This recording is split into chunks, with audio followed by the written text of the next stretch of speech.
her det er så modul 5, organisk kemi, og vi skal først snakke lidt om alkoholer, så jeg vil først lige præsentere sekundære, primære og tertiære alkoholer.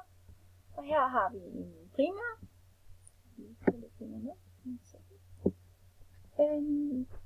og den består det her, det er en radikal, det vil sige, det kan være forskellige grupper, og i en primær kan det så også være et hydrogen, så der kan være 4 hydrogener, carbonatom, og så en hydroxidgruppe har vi så også hernede.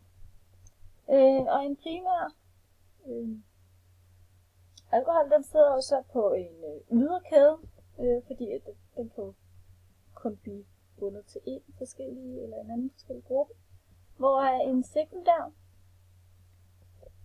der har vi 2 forskellige radikaler, så den sidder i midten af en kæde. Og de her 2 radikaler, det kan så ikke være et hydrogen. Og så har vi en tertiær hernede, hvor der har vi 3 forskellige grupper, så det er lidt ligesom en sidder midt i kæden, og det er sådan et forgreningspunkt. Og de må heller ikke være et hydrogen, fordi ellers så kommer de op og ligner de her andre. Ja. Og så skal vi snakke lidt om, hvordan man kan bevise, at et stof er en aldehyd, og det kan vi med at bruge Thorntons reagens, som er en basisk blanding af sølvnitrat og natriumhydroxid og ammoniak. Og der bliver dannet meget ammoniak i bundfaldet i den her reaktion, og det sker så det, at Ag2O bliver opløst, og når det sker, så ved man ved hjælp af en redoxreaktion, at man kan oxidere en aldehyd til en karbonylsyre. Og kun en aldehyd reagerer, og det gør en keton ikke. Så ud fra det kan man se, ud fra Thorntons reagens kan man så se, om det er en aldehyd, fordi den reagerer, og ikke en keton. Ja.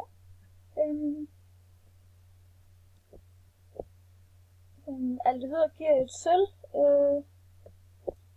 sølvspejl som bundfald, hvor en keton ikke giver noget som helst bundfald. Ja, så har vi så et lille forsøg her.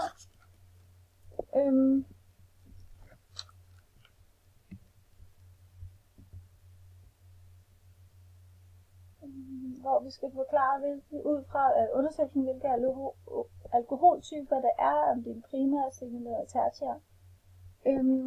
Og vi går ud fra, at det er et Thorntons reagensglas, vi bruger. Så ved vi jo så, om det er en aldehyd eller en keton. Men når vi så også bruger den her 2,4 ditrofenylhydrazin, også kendt som DNP, så ved vi så, om det så er en primær, sekundær, tertiær alkohol. Det her det er så et forsøg, hvor vi har 3 forskellige alkoholer, der bliver oxideret enten med Thorntons reagens, eller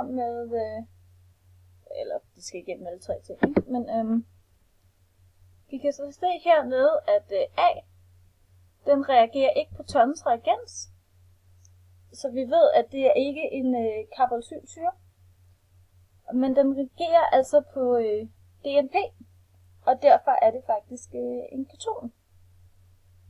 Hvor hernede i alkohol B, der reagerer den både med Thorntons reagens og med DNP, så derfor kan vi se, at det er en karbonylsyre. Og i alkohol C, så reagerer den ikke med noget som helst, så den er hverken aldehyd eller en keton.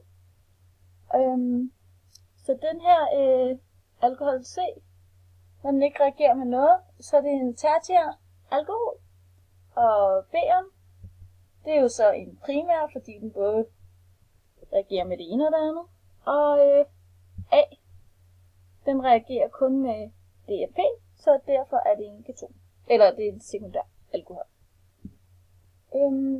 Man kan også bevise det på en anden måde ved at teste på, om et stof er en aldehyd eller en keton, eller en carboxylgruppe, er med Felix-prøven, som er, hvor man har en væske, som hedder Felix-væsken, som er en basisk opløsning. Ja, så også en basisk opløsning. Den indeholder en masse kobberioner, og hvis det er en aldehyd i væsken, hvis der er en aldehyd i væsken, blandingen, vil kobberionerne reduceres, og der vil dannes et rødt bundfald. Ja, det tror jeg var det, jeg ville sige.